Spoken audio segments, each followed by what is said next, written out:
Hello viewers, and thank you so much once again for joining me, Costa, on the Big Talk under the Citizen Voice Network. And today we are coming back to you again with a special episode, Zimbabwe at Crossroads, following the approval by Cabinet of the Constitutional Amendment Bill number 3. Today I've got Professor Prof Madhuku, a renowned lawyer in Zimbabwe and beyond. He's a constitutional expert. We must mention that. Prof, I want to give you an opportunity to meet our viewers. I'm happy to be here, and a good day, etc. You must add that apart from being a constitutional expert, I'm a leader of a political party called the NCA. Yes, fantastic. Prof is a NCA president, and hopefully one day you will govern this nation. Now, Prof, let's just jump into it. What is your reaction to the Constitutional Amendment Bill number 3? Which was approved by Cabinet on Tuesday? I think first we must repeat the words that it is totally unacceptable.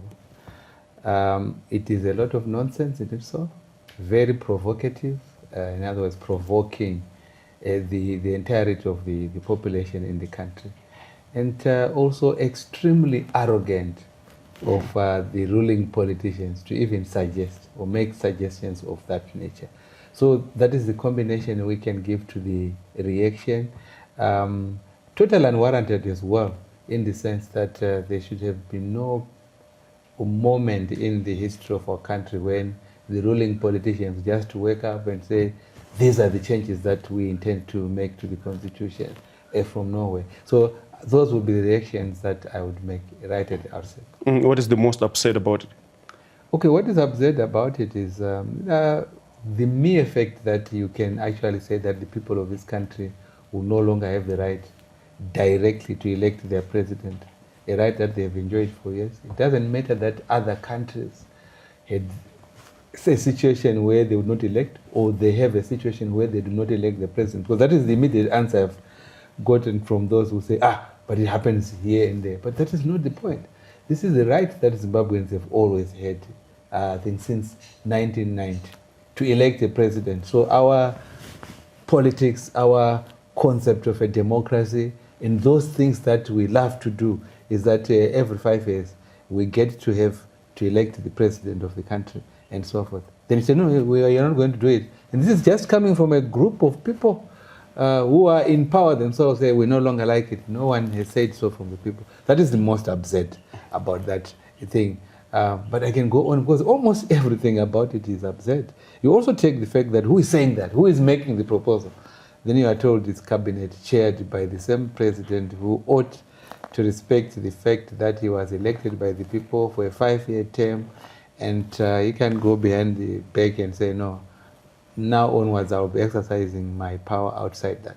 So I would say those things would count for the absurdities. And let's look at the Constitution itself and what does it say in terms of, because I think one that is the leading issue right now is about the presidential term being taken from 5 years to 7 years. The process last time when we talked with you, you mentioned that there's no way that can happen without the referendum. But from the look of things, looks like they don't care about the referendum now. Well, I think we should make it clear, as the bill stands, the way it is put, we cannot say that there will be no referendum or not. We don't know what they intend to do. But we take the fact that they've always been saying that they don't intend any referendum. And also from the proposal, it's clear that it will be rejected by a referendum. So we can safely say they don't intend a referendum. Because it is so absurd, so nonsensical that it will be rejected. So anyone who comes with such proposal is intending to breach the referendum rule. So yes, the Constitution is very clear. If you want to change the term of the president and then you want the incumbent to benefit, because the proposal is clear that what they are extending is the term of the current president from 5 years to 7 years. And then they pretend that thereafter that will be the mode that it will be 7 years. But its purpose is to ensure that you extend the term of the current president from 5 to 7 years, which is not permitted by the Constitution without a referendum. And then also that if you want the incumbent to benefit, you need a referendum. We've always said there should be 2 referendums. The first one dealing with the extent to which you want to change the entire framework. I mean, that kind of change would certainly require the people to say yes or no. And then if you want further to say you change the mode, we no longer directly elect the president, it's now by parliament, that alone requires a referendum. It's quite a major change of the constitution. There are people who have said, I think I've heard them saying, well, there's no provision that says such a provision requires a referendum. I think they are very, very mistaken. There is a rule of the constitution that says if you want to engage in fundamental constitutional changes, you will have to go to the people. And I think that one of these days a court of law will say that you need a referendum for that. Not because there's a provision in section 328 that talks about a referendum. That's additional, that's a bonus. Even without that, you would still require a referendum. And maybe in brief, just maybe the timelines when the bill is submitted in Parliament. Maybe you can take us through, including also our viewers, so that they can, familiarize themselves with the processes that are involved. When the bill is tabled, what then happens, and at what period should we expect maybe, if they decide maybe to go ahead with it? Thank you. Now, I'm just giving you that outline and the viewers that outline on the assumption that there's a bill. This thing would not even qualify to be a bill. We'll come to that at some point or outside the interview. But it's clear that if there's a bill, it is the Speaker of Parliament who then publishes it and what we call gazetting. So those people in cabinet who submit it to the Speaker. There's no time period from the time the Speaker receives it to the time that he gazettes it. That is not regulated by law. And there's also no regulation as to how the Speaker receives these bills and from whom.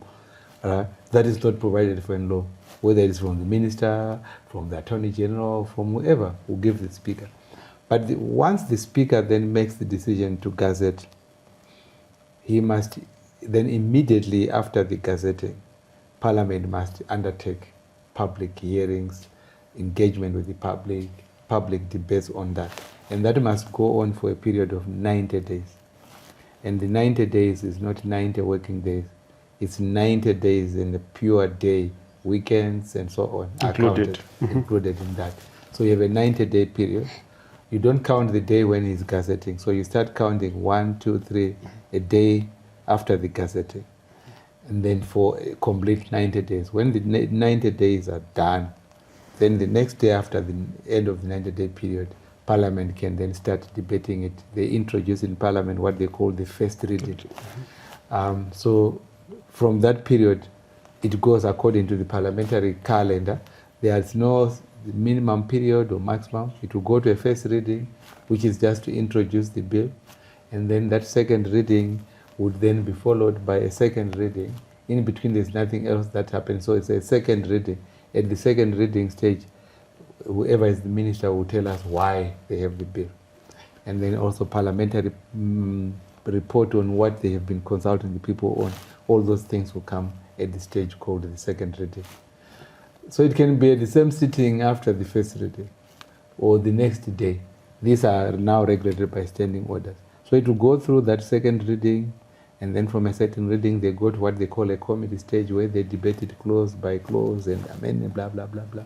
After that court committee stage, they get what they call the third reading, which is to then vote for or against. And this would be in one house where it is introduced. So if it is introduced in the National Assembly, the National Assembly goes through those stages and votes and must give it a 2/3 majority of the total number. Then from the house where it can be either in the National Assembly or the Senate, it must then go to the next house.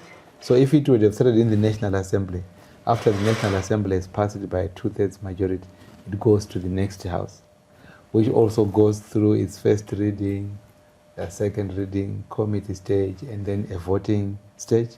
They must also pass it by a 2/3 majority. If there are any differences between the two houses, there's a mechanism where they try and come up.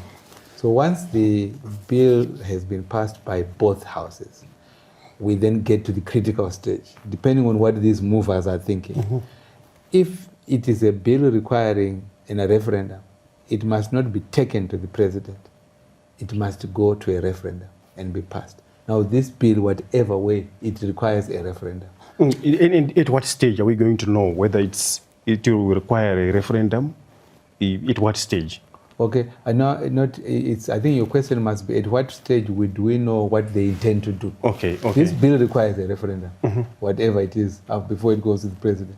But we'll get to know what they think after it has been passed by both houses. And then the Speaker of Parliament and the President of the Senate, whether they will then take it to the president and give him that 21 days. Because under the law, they must announce in the government gazette that they have presented the bill to the president. If they present it to the president, then we know that they don't intend a referendum. But under good processes, they must tell the public what they intend to do, even as they are debating it, even during the way, and so we must know what the end game is. So if they then take it to the president without going to a referendum, then we know that they think it should not go to a referendum. That will be, of course, a breach of the Constitution. And what are the implications? But the implications of that is that they will now be, of course, they would be going through an unlawful process all along from the way they've started the process. But the implications will be that citizens must, at that stage, either block them by going to court. I think a court can easily deal, because that will be a legal issue, whether or not the bill is one subject to a referendum or not. The Constitutional Court has the power to decide that question. So one implication will be that people will say, let's go to court. Another implication is that those who want to take political action by going to the streets or doing anything to simply say, this can't happen, there will be political tension there. And those are the issues to look at that stage. And as an officer of the court, are you confident enough that these courts will be able to entertain such cases or a case and manage to come up with something that already should be resonating with what we are seeing on the public spaces? Well, I think that the courts are obliged to take any such issue. If a citizen says, look, Parliament has debated, has passed this bill, as far as I understand the law, this bill must first be taken to a referendum before it goes to the president. They are not doing that, and I want the court to come in and tell us whether or not this requires a referendum or not. A court must decide to come in, and it must determine the question quickly. And the Constitutional Court must come in at that stage. It has to, and it has to make a determination. I'm very confident that the court must follow the law. There's no issue about the court wanting to be in any way taking any sides. It's a very, very straightforward issue. The sort of changes encompassed in this bill are such that you would have to have a referendum. But there is also a separate question which relates to whether or not what is happening is an amendment to the term limit provision. It is, because what they are doing is that they are saying we are extending the presidential term from 5 to 7 years, which is a change, because at the time the elections took place, at the time they are doing it, the current constitution clearly says it's 5 years. So anything that you do to that 5 years would be an amendment of a term limit provision. And once you amend the term limit provision, it must not benefit the incumbent. But the bill wants the incumbent to benefit, because they are saying we are simply extending his term. It was 5 years at the time of election. It will now be 7 years. So it's a clear provision that is being amended, and that can't happen. And politically, and you also as a politician, what is your response to the argument that has been placed to say that the reason why they would want to extend to 2030 or to 7 years is to allow the president to finish his projects, the national project that he has started for continuity's sake, for stability's sake, as a politician? So how would you respond to that? First, it's a complete nonsense to say that a president has anything called a project. There's nothing like that. Presidents come into office to govern for a period that they are given. Whatever they want to do, they do it within that given period. If they have anything that remains unfinished, it is not for them to say, I want to finish. There will be an election. The next president will decide whether they want to continue with that or not. And no one has said that what is being done is actually so important that it must continue to be done by the same person. Let's say you are building a road. Your term can just simply come to an end, and whoever comes in would continue to build that road. They will not stand halfway, because these are projects for the country. They are not projects for the president. So the argument politically would apply in any country. because whoever is in office anywhere in the world would be doing certain things. So the issue of a term limit is to deal and promote governance. If you are in office and you know you're elected for 4 years, you must do your things within the 4 years. If you are elected and you are there for 5 years, do your things within. If you cannot do your things within the 5 years, that's a sign of incompetence. It's like a student who is in an exam and they are told that this exam is 3 hours. And then they say, no, I want to write in 5 hours because I have not been able to finish. Of course, in exams, they fail. So I think that's not an issue at all. Politically, it shouldn't make sense to do so. And would you maybe, if I put you in the shoes of a political analyst, would you think there's something that is, there's a discord internally within ZANU-PF, and that's why maybe these constitutional changes are being made in terms of succession itself? Well, I think that is something that is quite reasonable to assume, because if you move from a direct election of a president to a parliamentary election of the president under the current circumstances, you actually want that the next president would be dictated by a particular elite, a group sitting somewhere, who will just tell parliament which candidates to vote for. The same way as they are told which constitutional provisions to put as proposal. And then when we are all going to see that they think that the role of parliament is to rubber stamp. I mean, those that came up with these provisions are saying, we'll go to parliament, we'll get... They are not even giving room for any parliamentarian to think for themselves. They will get it. So what will now happen, according to the proposals, if passes, presidents in this country will be determined elsewhere by an elite that will come up with a name which will be given to parliament to rubber stamp. And that is the issue. So some people must not be allowed to be presidents. They will not be permitted. If you lose out in a presidential discussion somewhere, you would. So I'm sure there is certain intention. I don't think people must speculate as to whether or not there is tension. I think common sense will tell you that they are not in agreement within themselves. There is a group that has taken over ZANU-PF currently, and that group wants to remain in office, or they want to dictate terms, and that is not unanimous within the party. And I just want to read something that was posted by the Information Permanent Secretary, Mr.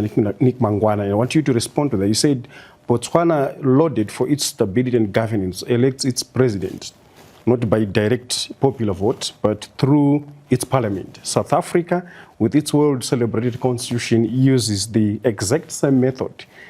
Its president is chosen by the National Assembly. Yet when Zimbabwe discusses moving toward a similar parliamentary-based system, the very same commentators who praise Botswana in South Africa suddenly decry it as undemocratic. The mechanism is identical. The reaction is not. The inconsistency speaks volumes about perception, narrative, and perhaps a different set of rules of different players. I can go on and on. I want you to respond, to react to this statement by Mr. Mangwana. You see, that is fundamentally flawed. He forgets a very critical issue. Constitutions are the products of the people of a given community. They decide themselves how they want to be governed. They decide themselves what system of government they want to put in place. So in this country, there has been discussion. Constitutional reform in this country has been a long, drawn-out process. There's no doubt that the people of this country prefer that they elect their president. That is what you have seen even before there was a referendum in 1990. We moved from the system that they're coming with. We used to have a prime minister who is more or less what they're talking about in South Africa and Botswana, the presidents. These are glorified prime ministers. They come, not even Botswana is not even correct. He's not even correct on that. South Africa is the only example you can draw.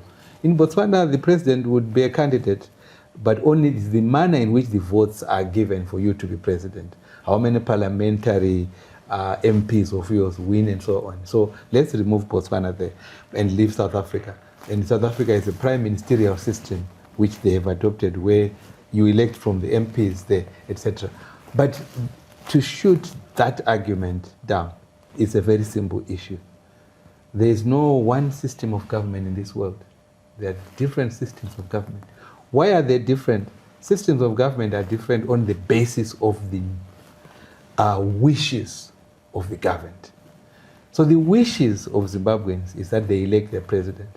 The South Africans might say that they would want that system, but I don't even believe that South Africans want that. Remember, South Africa never held a referendum. And there's a lot of debate in South Africa. They are all actually debating to move away from that system. And so you can. And why does he give me that examples of 2 countries?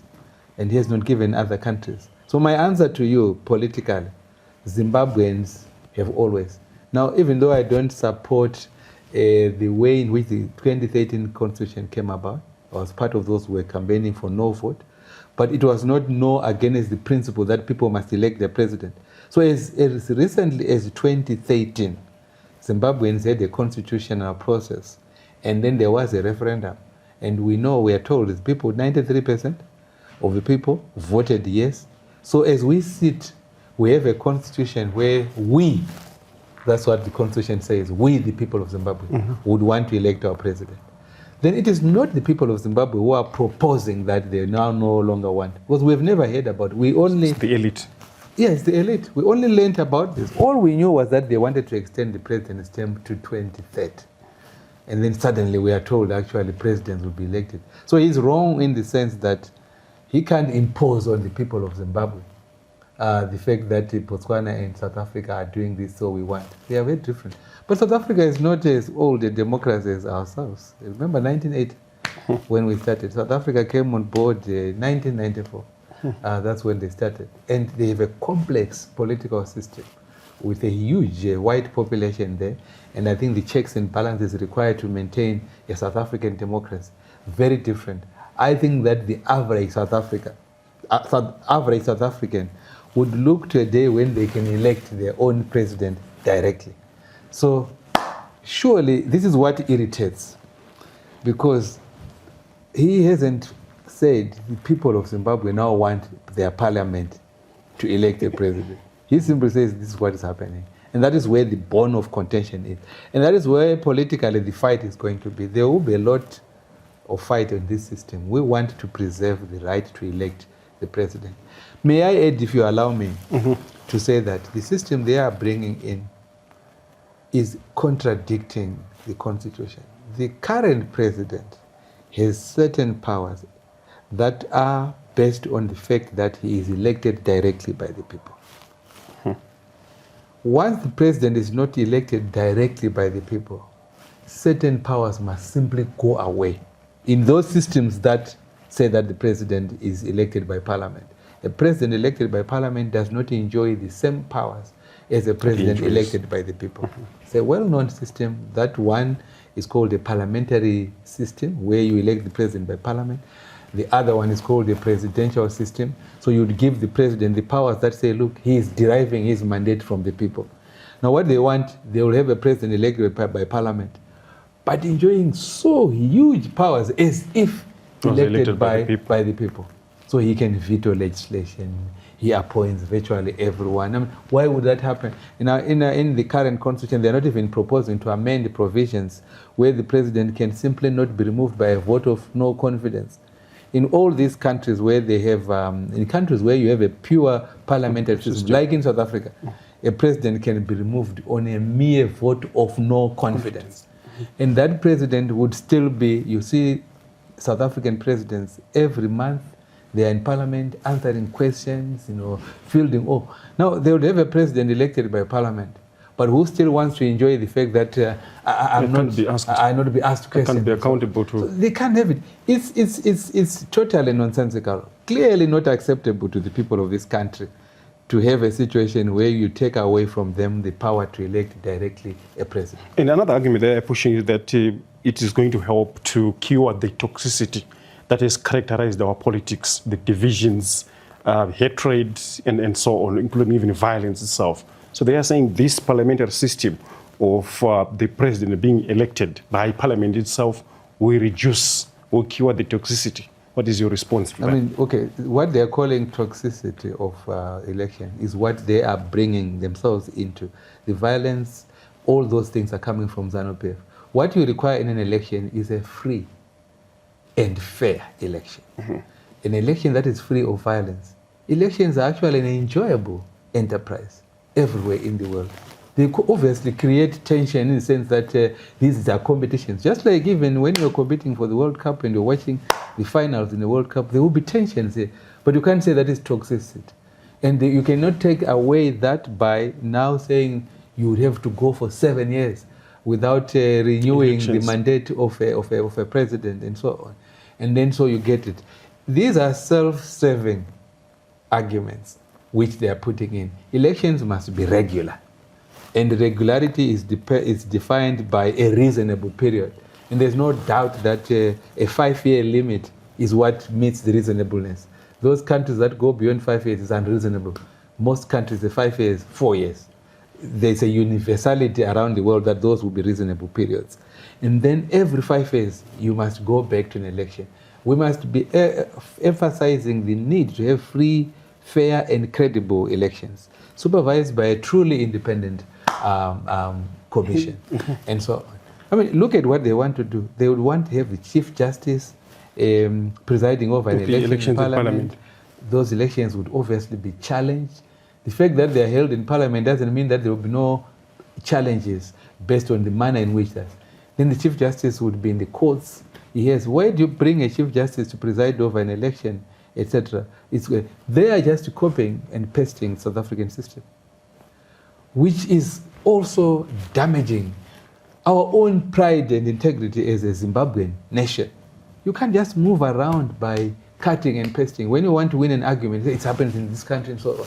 You don't win an argument on the basis of its own inherent goodness. They don't go that far. So they pick the South African process where the Chief Justice presides and we have not had. But in this country, we know that whatever form of election that will take place is likely to be challenged. So get the courts out. Who says you cannot have an independent or the chairperson of the independent commission presiding over that election? So why not? So there are no thought processes that they are taking into account. And then there's also something very important, Prof. When you look at the president himself, and I'm sure this Agenda 2030 did not start today. I think even way just after assuming power, around 20 November 2017, being interviewed by international press, where he pledged that he will leave office when his term comes to an end. And he has repeatedly said so during ZANU-PF events, I think more than thrice. Say, I am a constitutionalist. When my time comes, I will leave.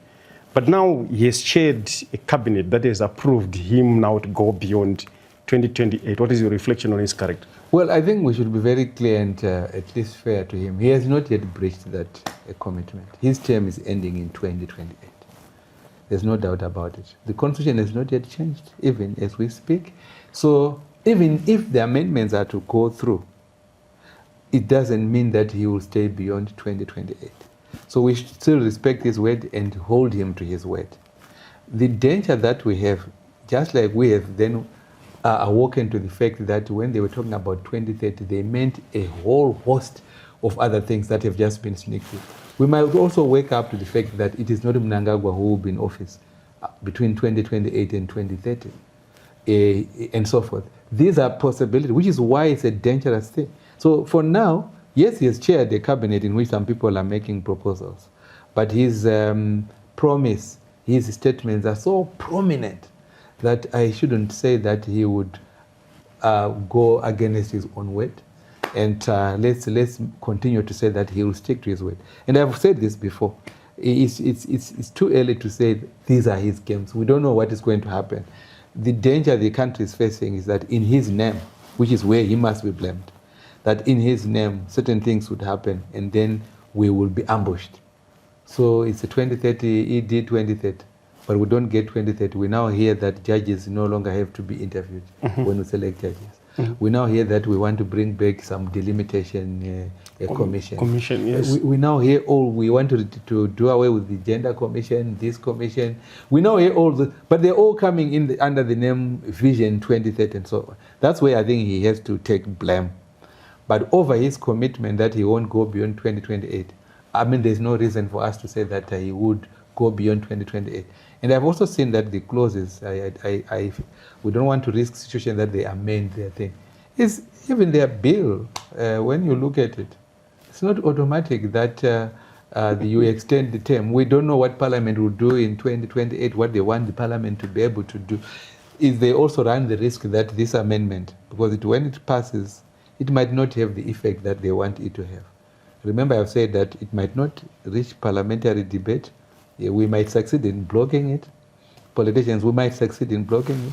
We might succeed in forcing them to have a referendum, in which case we know it will certainly be rejected. We might succeed if they push through and have the president sign into law. We might succeed in have the constitutional court doing the only sensible thing that will be before it, which will be to nullify that whole thing if it is done without a referendum. So the options are so many. The options are so many. I think that it is likely to fail at the end. So we should keep urging the president to stick to his word.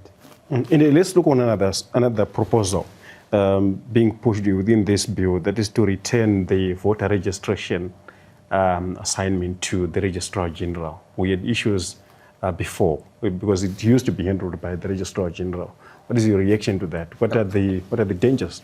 There's so many dangers with that. We came away from that system. We've been there before, and we saw that it was important that we have an independent commission that is responsible for voter registration and so on. And that there is no doubt in my mind that ZEC was not failing in that regard. What all ZEC had wanted would be more resources, more skills.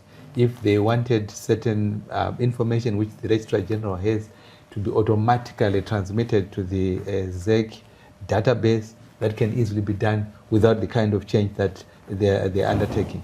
But voter registration is a typically election-related process, which must fall in the hands of an independent body. So, and then to have the Registrar General. The Registrar General is just a government department which is wholly under the direction of the Minister of Home Affairs. So it's now the cabinet, effectively, which will be supervising voter registration. And then once you have that registration, voters registered by the Registrar General, they're then taken over by, it will create complete confusion, complete anarchy, and there's no reason why it should be brought in. Right, fantastic. So I want to read something, Prof, to you. And this is with regards to the changes that they intend to effect, I think, on the security sector, the defense, where they say, let me check the correct clause here, that says, that's clause 15, amends section 212, functions of defense forces of the Constitution by deleting the words to uphold the Constitution and substituting them with in accordance with the Constitution. The amendment is intended to reinforce the provision of section 213 and 214 of the Constitution. What exactly do they mean here? I think it's just being mischievous there and perhaps sending messages to the military that we don't want a repeat of 2017. No matter what we do, no matter how irritated you become, no matter how angry you become, you shouldn't. It has no consequence completely, legally or politically. Legally, it's not a question of the costs coming in here. Remember that in 2017, all that, those were shenanigans, saying, look, we have said this is lawful, etc. If there's going to be a military coup or a takeover of government, it is not going to be based on the Constitution to the extent to which it is. Any coup is necessarily contrary to the Constitution to take power.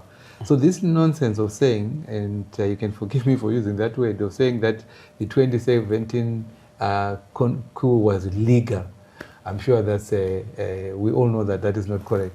So there's no need to amend the Constitution. In fact, the Constitution is making more sense the way it is framed at the moment than that provision that is being added. But so it can tell you that the framers, these people who are making proposals, they are aware that what they are doing is hugely unpopular.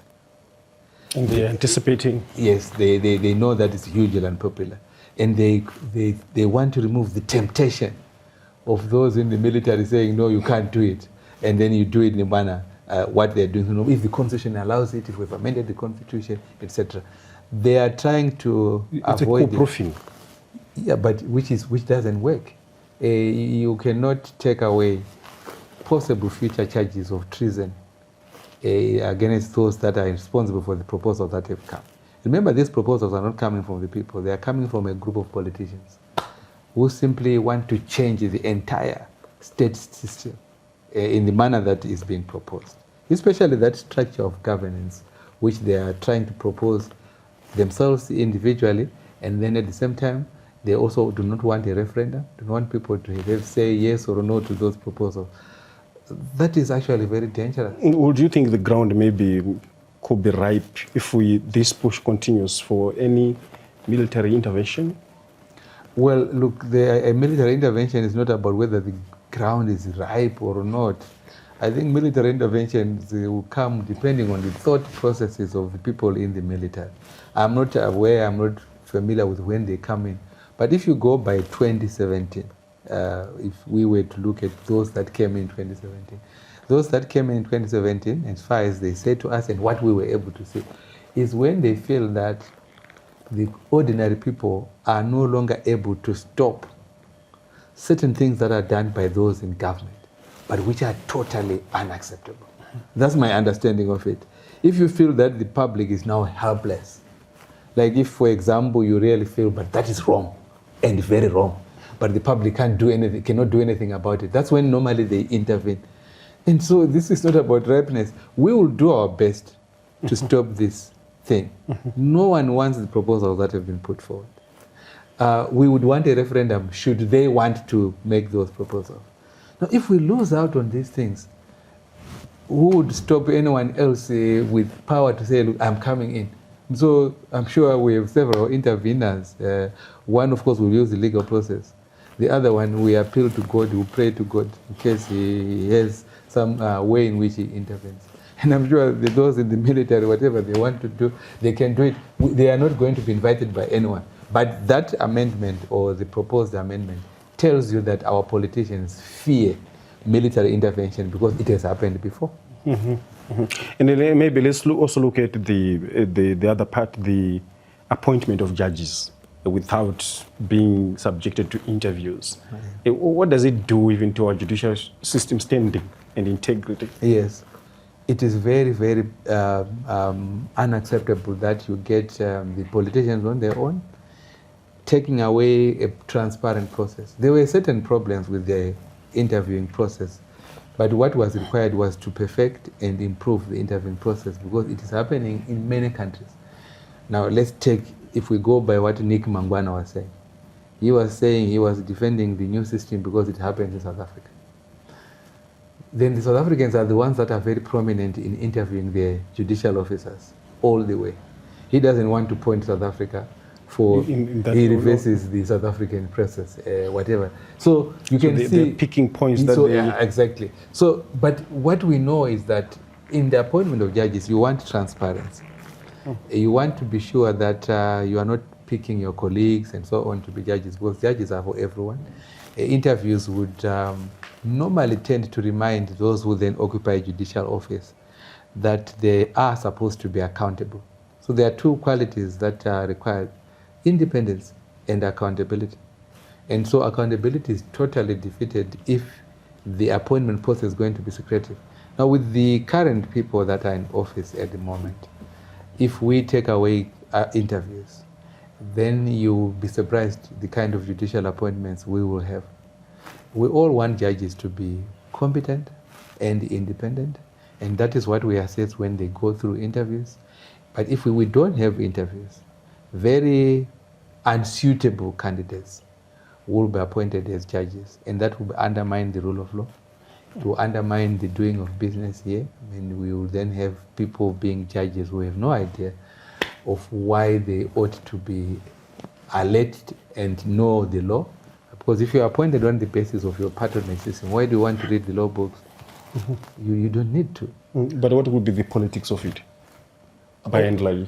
Why they would take away? Mm-hmm. Then they were, if they take away the interviews, they'll then appoint judges to the highest courts, who are persons that are meant to be in place for particular results. Remember, with the highest court we have is this constitutional court, which is now, if they go by their proposal, they want to expand its jurisdiction. But the Constitutional Court decides very key issues.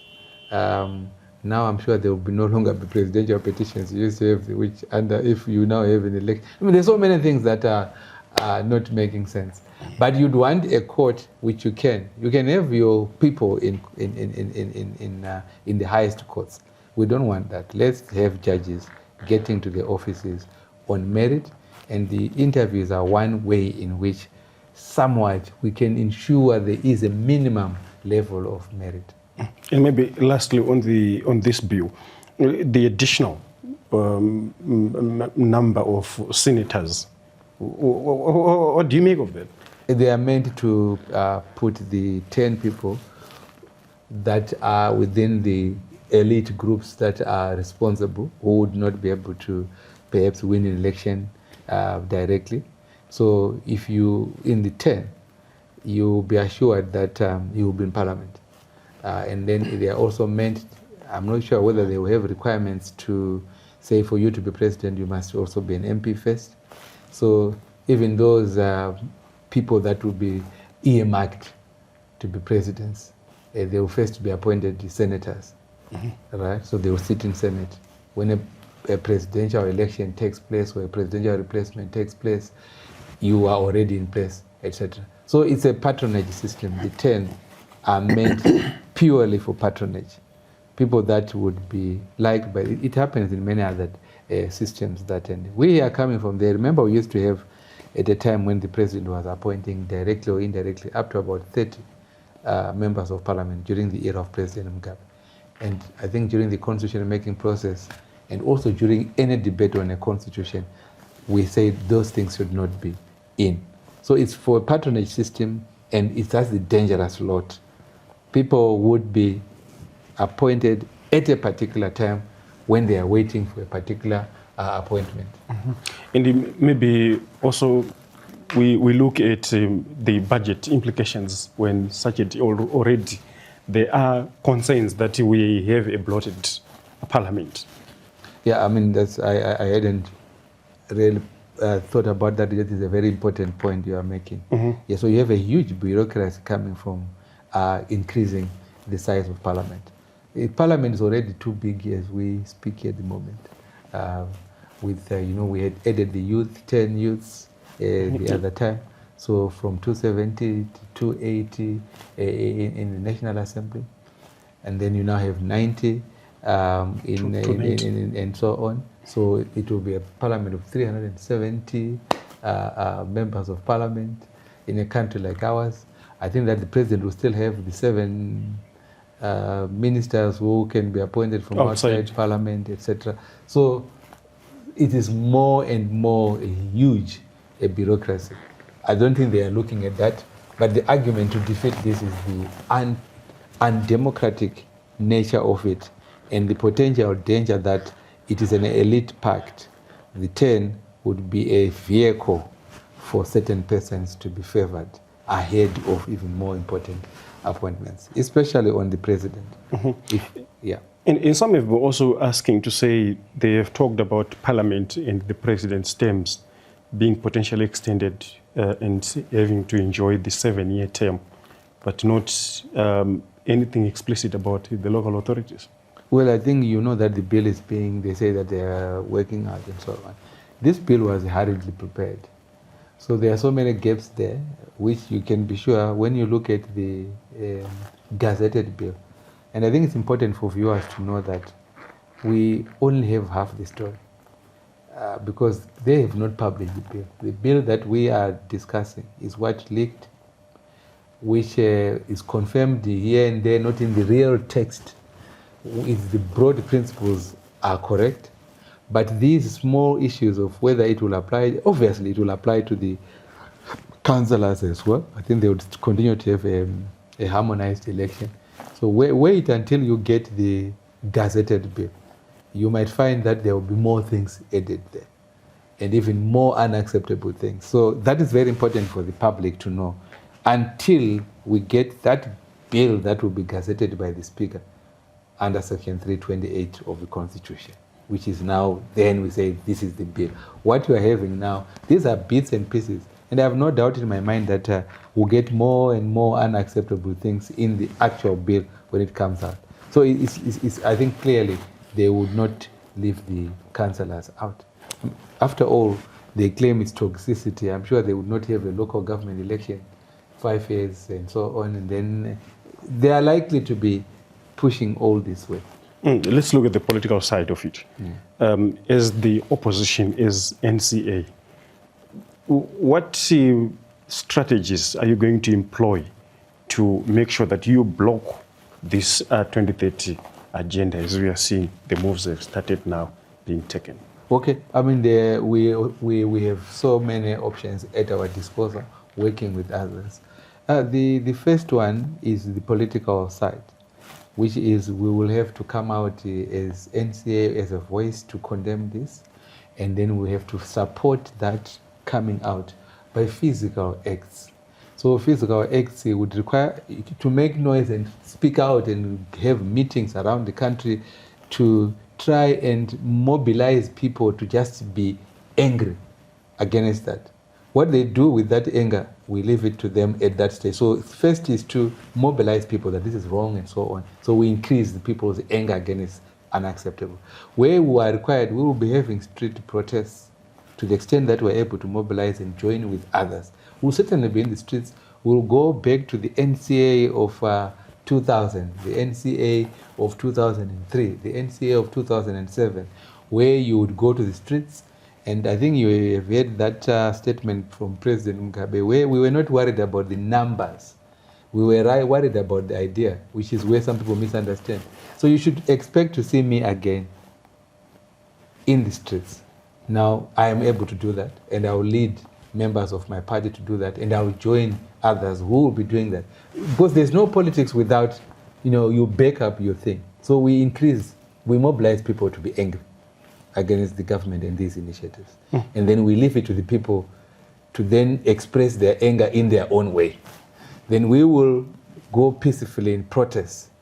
And then thirdly, of course, we will engage the courts. Remember, the courts are there to be custodians of the Constitution. And there are two courts that have that responsibility, the High Court and the Constitutional Court. So the NCA will test that. We will go to the Constitutional Court at appropriate stages. And as I've said, I'm not sure that I said it in this interview, we are going to challenge this process at every stage. So after gazetting, they should expect a legal challenge.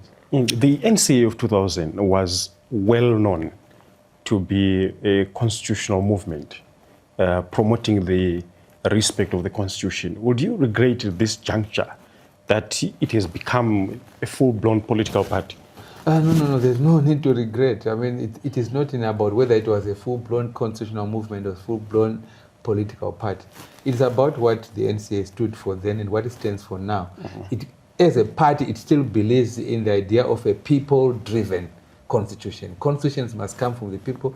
They must never be imposed, which is why you see me quite clearly direct in my opposition, quite clearly focusing on ensuring that this is opposed. So I'm still the NCA of 2000, although it's now manifested in a political party.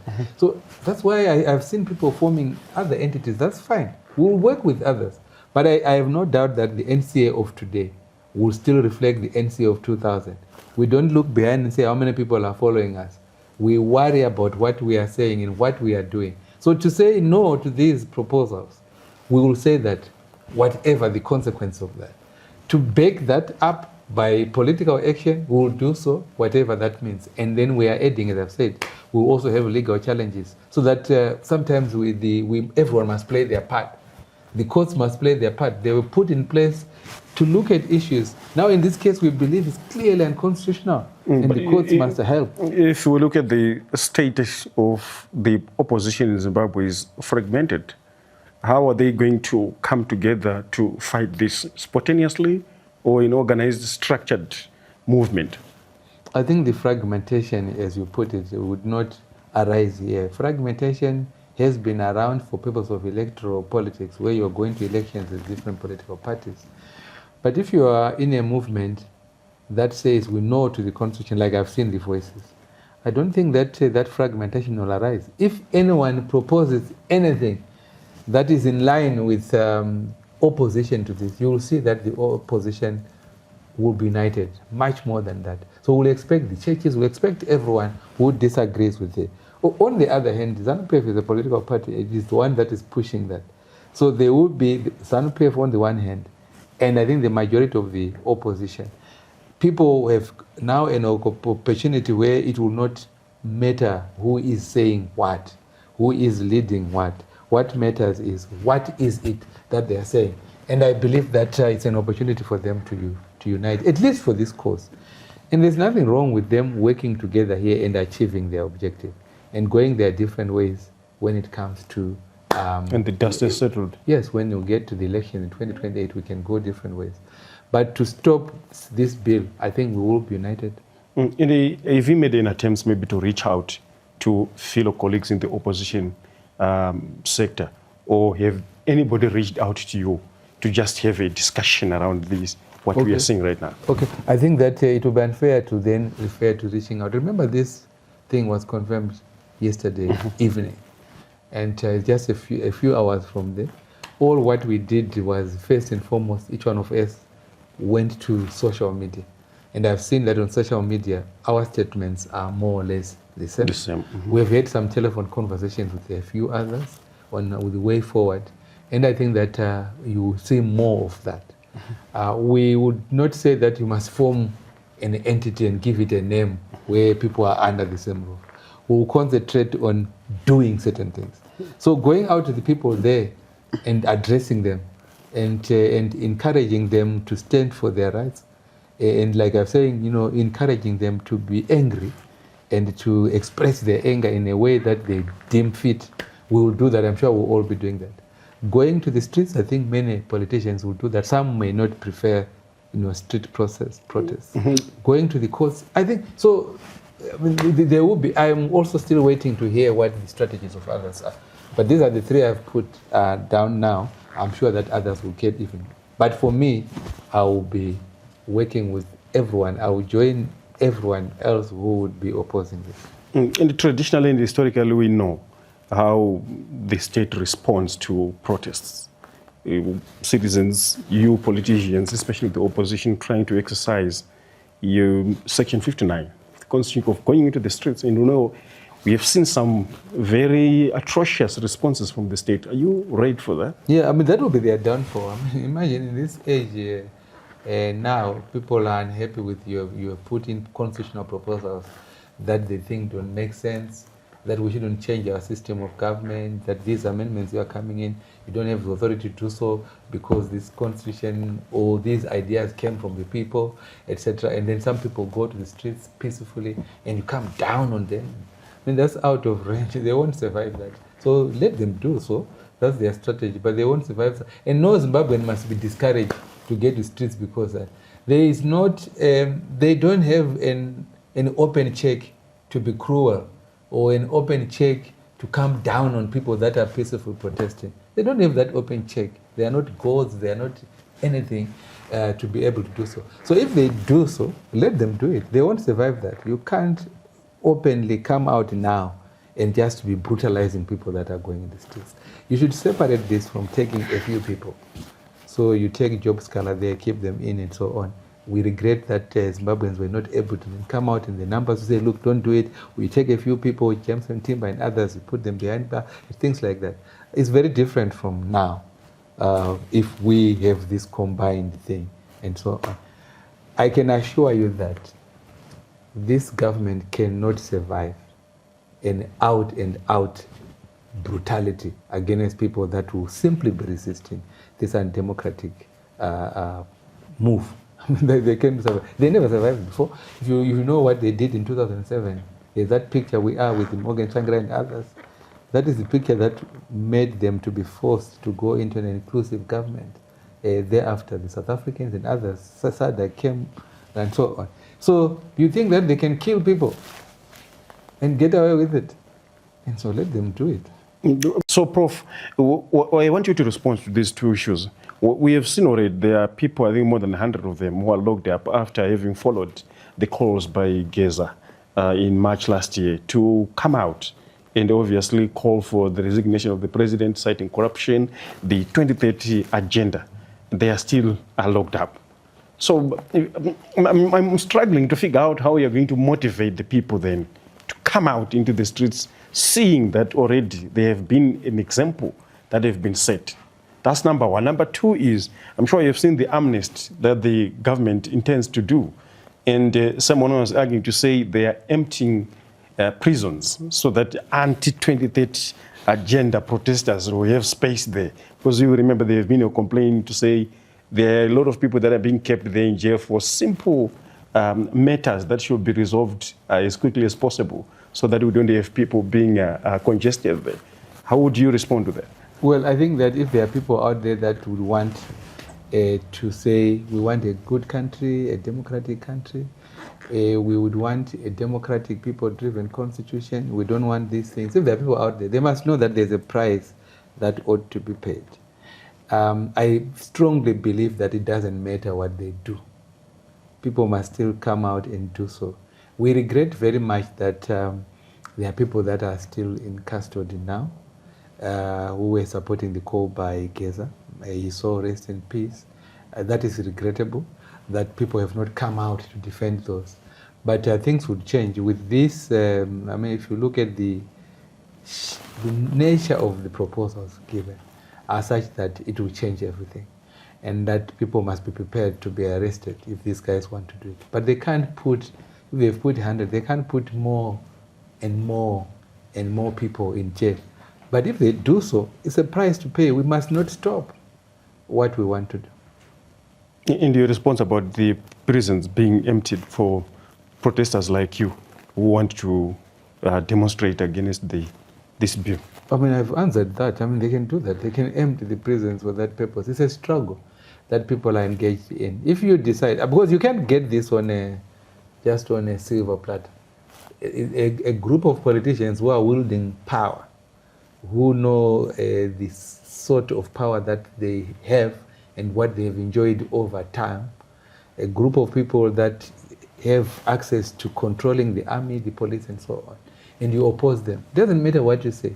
You should be prepared to do so. So it's a good signal if they say they're emptying prisons so that those who dare stand against them will be put there. Then they know that there's a struggle. We can only have a struggle for these things if people are prepared to pay the price. You cannot simply get them to stop this by just shouting or being eloquent and saying, look, this is bad for this reason, and then they say stop. I mean, no. They already knew that this thing was opposed. They already knew that there would be a lot of resistance. But when they took that decision, they've already budgeted for that. Those who want to oppose must also budget for that. But in my view, and I think that Zimbabweans must understand, there's a limit to which the ZANU-PF government can be brutal. Right. There's a limit to which they can do so. If they want to arrest people, there will be a limit. It will be their downfall. That's my thought. Prof, with Taura time yakareba, I want to give you an opportunity to just give your last message to Zimbabweans who have been watching. Thank you very much. My last message to Zimbabweans who have been watching is simple. Constitutions cannot come from the ruling politicians. Constitutions must come from the people. A good constitution is one that is a product of the people. Each time that principle is violated, and is violated in your face, for the good of our country, for the future of our country, we must resist that and put home the fact that a constitution must be the product of the people. Thank you very much, Prof. It was nice talking to you. Thank you very much. There you have it from a legal guru, Professor Prof Madhuku, who is pretty much responded to almost every item that is contained in the proposed bill that seek primarily to extend the president and the parliamentary terms to 7 years. Thank you very much for watching, and thank you so much for continuing to support us. Don't forget to subscribe. Don't forget to share. Until next time, I'm logging out.